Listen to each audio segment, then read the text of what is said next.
Hello, my YouTube family. Manipurihomemaker channel में आम बुता राम नौ चरी मैं आम हंडे की याओसांगी ते नोंग से हैदर बनी ना कोई ये सिंजू पापोर तो बुगी मुता निंकी सिने फरे ना निंकी वे ना मैं आम हौजरे कोई ये मार्केट बाजार यो मुदो तो दही है ना मसक से फजाना तो कि मतिक फजा बने तो ये युम दा हौज बनी ना हेल्दी सोई बा तो लू ना ना फजाना सुता उरे पा अमतंग थुगाय रगा उच्चर के तो कोई ये केम लाओ रगा ना मोमोन सुलाओ जाने याओसांगी अखोई मरी मता सगाई नतई लेकाई अहलमन कोइरकपसिंगतो अखोई चा फोंग साबदुगा इखुना हौजब निंकी सिका फजना पिजरगा बोर मयाम लहौदोइने दुदगिदे अखोई चुमना दुम मरकता युमदा सुमाइना सेमगा सारगा बोतल दा फजना हंजलगा था अमा अदुम थंबा याबनिको दुदे हुजिक याम से मोइदा कप अनि लौरे दुदगिदे अता कप अनि अदुगा कालोंजी काला जीरा से अखोई टेबल स्पून अचौबम लौरे अदुगा अजवानसु अखोई टेबल स्पून अचौबा अमने खुबाक खितंग खायरगा हापचनगे मनम याम नुंसिनबा अदुगा अजवान हापसिना अखोई थाव जाबगी पुक नुंगाइतब खोतबदो अमता लेहलोइदोनिको दो मयाई से कोम साना खितंग सुमाइन थंगे थाव हैनबा अदुगा थुम से टेबल स्पून अचौबा अमा हापके अदो मेजरमेंट से याम मरु ओइको थुम से वालगदि हावरोइदोइनि हेलगा सोमुग याक्तोइनि दनको दुगा रिफाइन ऑयल ले फॉर्चून गी दो हाफ कप अमा हापे 125 ml गी हाफ कप से अदुगा घी से मही लांगथोन बने सिसो हाफ कप अमागा हापके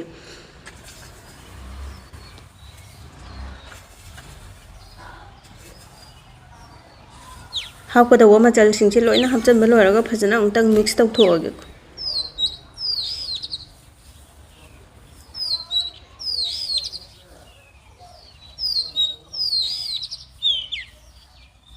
अखोइना थाव से कयाम हापकदगे से सुमाइना खुदना पाइसनबदा तासनबा यानबगी चांगदा हापतोइनिको नत्रगदि हावरोइदोइने महौदो वाटतोइनेबा दे हुजिक मिक्स तौबा लोरबने इसिंगजे खरा खरा उंता लोय हापचनबा नतबा खरा खरा हापगा अखोइना याम तोटपा अदुमाइना फजना तोटतोइनिको दुना याम पेलहनबसु नतबा कलहनबसु नतबा चांगदो अदुम उच्चरके तो याम फजना मुन्ना मराई मुन्ना फजना तोटतोइने अखोइगी तोटपा वाटलगा सो हावरोइदोइनिको अदो याम से तोटपा लोरगा अखोइगी यामद्रबदा पुंगायमदि रेस्ट तौरगा थमसिको फीनी खंगदे कोनी खंगदे अमा कुपसलगा याम फजना परफेक्ट तारे पेटपसु नतबा कनबसु नतबको फीजे कुपसलगा थमगे पुंगायमा दुगा येंगासिको होरे निंकी सेमबदा तैनबा थाव दुगा याम अनि से मिक्स तौरगा सु याबनिको आइदि तोंगान तोंगान अदुम तैरगेना थमे दो खरा सु सोप ओइरमे अखोइगी पुंगायमु रेस्ट तौरगा थमुबदना दुम खरा हेना अदुम थमसु याइको कैसुमता काइदे दो अमुके हेना सोप ओइरमे अखोइगी पुंगायमु रेस्ट तौरगा थमुबदो उंतंग फजना तोखारगा बोल मचा मचा तारगे अखोइना साइज से अदुम पिकपा चाउबा इसागी अपामबा अदुम तौबा याइ कैसुमता काइदे अदुगा पिकना पिकना तौबसिना कमाइना अखोइ थम्बदा नुंगाइगे हाबदा बोतल कंटेनर दा हालगा थम्बदा मचा मचा हानबदो नुंगाइदना चाउरगदि फल्लगा लैदोइनेबा बोन मचा मचा लोइना ताथोकपा लोइरे अदुना अखोइगी तन तकपदौना तन मचा मचा दौना लोइना तकथोगेको अखोइना चाखुमदा चाक थोंगबसे अहान अखोन मागी कइनो से थुगदौबा खोटगदौबसे खंगदोगा स्टेप बाय स्टेप तो तौद्रगदि चाक थोंबा मतमदा याम कुइना चंगबा मीसु अदुम लैबने मयामसु अदुम खंगबिरगनी चाक थोंबदा मादि याम कुइ हे मादि थुइ हे काइनाको अदुना सुमाइना हाना तन से लोइ तकथोगदि थुदोइनेबको अदुना मथंग मथंग लोइना तकथोगा थमगे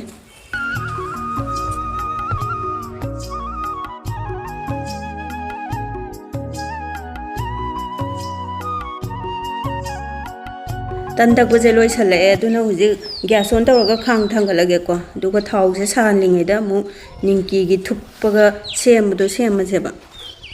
दो थाव से अखोइगी फॉर्चून गी रिफाइन ऑयल दुने कोई लीटर मखाई मुकी चांग खितंग हेलपना दुम हैरे दो मा सारिङैदा अखोइगी थाव से सारिङैदा निंकीगी शेप तो सेमजेबा अदुना थाव से सुमाइना फजना हाना तैसनबिरनी अदुगा याम से मु मथक्सिदा खितंग चाइसलगा तैसनजेबको अदो अखोइगी थाव सिगा याम सिगा थिचलगा थमगा तैबनबु हेना थुगदौबा जाने आइना सुम कोना खलैनि तो आइदि सुमाइना अदुम लोइसलगे सुमाइना तैरगा फजन तुपसलनी अदुगा खुदसिना खरा प्रेस तौबिबको नमदबिरगा अदुम यारे अदुम सुमाइना यामना सुलाइबनी द कैसु लुदबनी निंकी सेमबसे अखोइगी स्टेप बाय स्टेप हापकदौबा मागी मचल करी करा से अदुम खंगगा लोइरे दो इचानुपीसु याओसंगी सुटी लैयेना इचानुपीसु मतेंग पांगलिने सुटी लैरदि अदुम मतेंग पांगबि ꯑꯗꯨꯒ ꯁ꯭ꯀꯨꯜ ꯁꯨꯇꯤꯒ ꯂꯩꯇ꯭ꯔꯒꯗꯤ ꯃꯇꯦꯡ ꯄꯥꯡꯕ ꯑꯩ ꯃꯁꯥꯒꯤ ꯃꯊꯧ ꯐꯥꯎꯕ ꯁꯪꯗꯦꯗ ꯍꯧꯖꯤꯛꯀꯥꯟꯒꯤ ꯂꯥꯏꯔꯤꯛ ꯇꯝꯕꯁꯦ ꯀꯔꯤꯝꯇ ꯌꯨꯝꯒꯤ ꯊꯕꯛ ꯌꯥꯎꯕ ꯁꯪꯕꯖꯥꯠ ꯅꯠꯇꯦ ꯁꯨꯃꯥꯏꯅ ꯁꯨꯇꯤ ꯂꯩꯕꯁꯤꯗ ꯈꯔ ꯇꯝꯕꯤꯗ꯭ꯔꯒꯗꯤ ꯑꯩꯈꯣꯏꯒꯤ ꯅꯨꯄꯤꯒ ꯑꯣꯏꯔꯦ ꯊꯣꯡꯕ ꯊꯥꯛꯄꯁꯦ ꯍꯩꯇꯕ ꯌꯥꯄꯣꯟꯇꯦꯕꯀꯣ ꯑꯗꯨꯅ ꯁꯨꯃꯥꯏꯅ ꯁꯨꯇꯤ ꯂꯩꯕ ꯈꯣꯠꯄꯗ ꯈꯔ ꯑꯗꯨꯝ ꯌꯥꯎꯍꯜꯂꯦ ꯑꯗꯨꯝ ꯃꯥꯁꯨ ꯑꯩꯅ ꯍꯥꯏꯕꯗꯤ ꯑꯗꯨꯝ ꯏꯜꯂꯦꯕꯀꯣ ꯑꯗꯨꯗꯨꯅ ꯏꯕꯥꯅꯤ ꯑꯗꯨꯝ ꯇꯧꯃꯤꯟꯅꯕ ꯇꯟ ꯇꯛꯄꯒꯁꯦ ꯌꯥꯝ ꯍꯩꯖꯥꯠꯅꯤ ꯑꯗꯨꯒ ꯇꯟ ꯇꯛꯄ ꯕꯣꯜ ꯇꯥꯕ ꯂꯣꯏꯅꯃꯛ ꯌꯥꯎꯕꯤꯔꯤꯅꯦ ꯃꯥꯅ ꯉꯁꯥꯏꯗꯒꯤ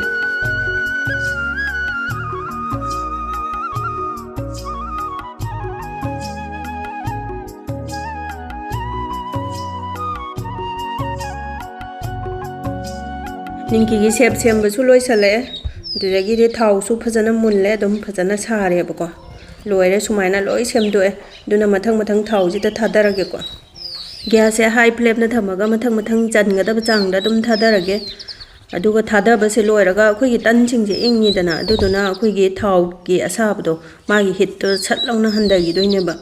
ꯑꯗꯨꯗꯨꯅ ꯊꯥꯗꯕ ꯂꯣꯏꯔꯒ ꯁꯨꯃꯥꯏꯅ ꯃꯊꯛꯁꯤꯗ ꯀꯥꯈꯠꯂꯛꯑꯕ ꯀꯥꯟꯗ ꯑꯩꯈꯣꯏꯒꯤ ꯃꯩꯁꯦ ꯂꯣ ꯅꯠꯇ꯭ꯔꯒ ꯃꯤꯗꯤꯌꯝ ꯐ꯭ꯂꯦꯝꯗ ꯊꯝꯒꯦ ꯅꯠꯇ꯭ꯔꯒꯗꯤ ꯅꯤꯡꯀꯤꯁꯦ ꯈꯤꯇꯪ ꯊꯥꯔꯞ ꯇꯧꯕꯅꯤꯅ ꯑꯩꯈꯣꯏꯒꯤ ꯍꯥꯏ ꯐ꯭ꯂꯦꯝꯗ ꯊꯝꯃꯒꯗꯤ ꯃꯊꯛꯀꯩꯁꯦ ꯀꯥꯁꯜꯂꯒ ꯃꯅꯨꯡꯁꯦ ꯃꯨꯜꯍꯧꯔꯣꯏꯗꯣꯏꯅꯦꯕ ꯑꯗꯨ ꯁꯨꯃꯥꯏꯅ ꯃꯊꯛ ꯃꯈꯥ ꯑꯣꯟꯗꯅ ꯉꯥꯏꯍꯥꯛ ꯍꯧꯕꯤꯔꯅꯤ ꯌꯥꯝ ꯀꯨꯏꯅ ꯀꯩꯁꯨ ꯆꯪꯗꯕꯅꯦ ꯑꯩꯈꯣꯏꯒꯤ ꯃꯤꯅꯤꯠ 10 ꯐꯥꯎ ꯐꯥꯗꯕꯅꯦ ꯌꯥꯝ ꯊꯨꯅ ꯑꯗꯨꯝ ꯃꯨꯟꯕꯅꯦꯕꯀꯣ ꯁꯨꯃꯥꯏꯅ ꯃꯊꯛ ꯃꯈꯥ ꯑꯣꯟꯗꯅ ꯇꯧꯔꯒ ꯃꯆꯨꯁꯦ ꯐꯖꯅ ꯑꯩꯈꯣꯏꯒꯤ ꯕ꯭ꯔꯥꯎꯟ ꯃꯆꯨ ꯐꯖꯅ ꯉꯥꯡꯂꯛꯑꯕ ꯀꯥꯟꯗ ꯑꯗꯨꯝ ꯌꯥꯔꯦ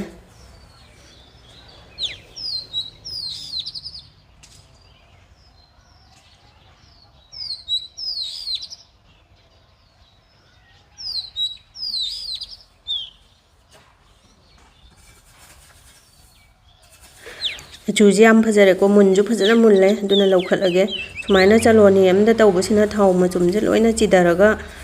ꯐꯖꯅ ꯀꯩꯅꯣ ꯇꯧꯔꯒ ꯀꯟꯊꯔꯒ ꯂꯧꯊꯣꯛꯑꯒꯦꯕ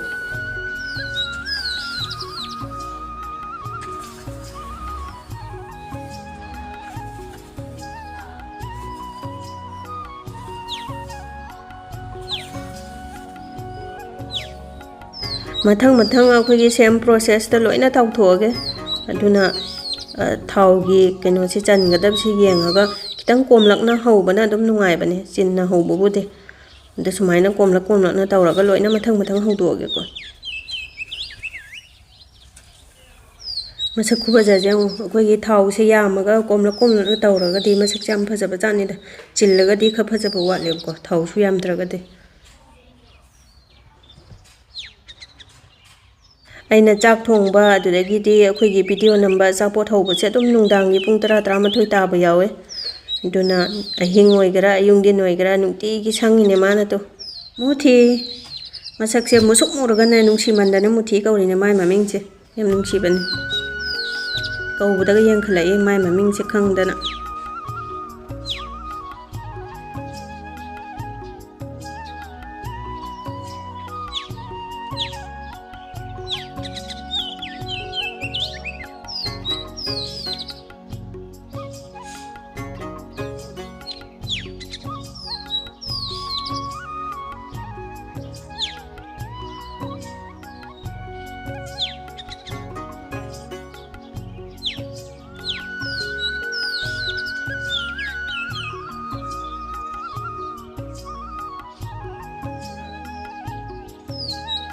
ꯁꯤꯅ ꯂꯥꯁꯀꯤ ꯕꯦꯁꯅꯦ ꯁꯤꯅ ꯂꯣꯏꯔꯦ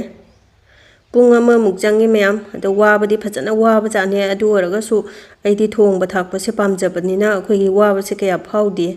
ꯍꯣꯔꯦꯟ ꯊꯣꯡꯕ ꯊꯥꯛꯄ ꯂꯣꯏꯔꯀꯥꯟꯗ ꯈꯣꯡꯒꯁꯦ ꯅꯥꯔꯛꯀꯗꯣꯏꯅꯦ ꯑꯗꯨꯝ ꯂꯦꯞꯄꯒꯤ ꯀꯤꯆꯟꯁꯤꯗ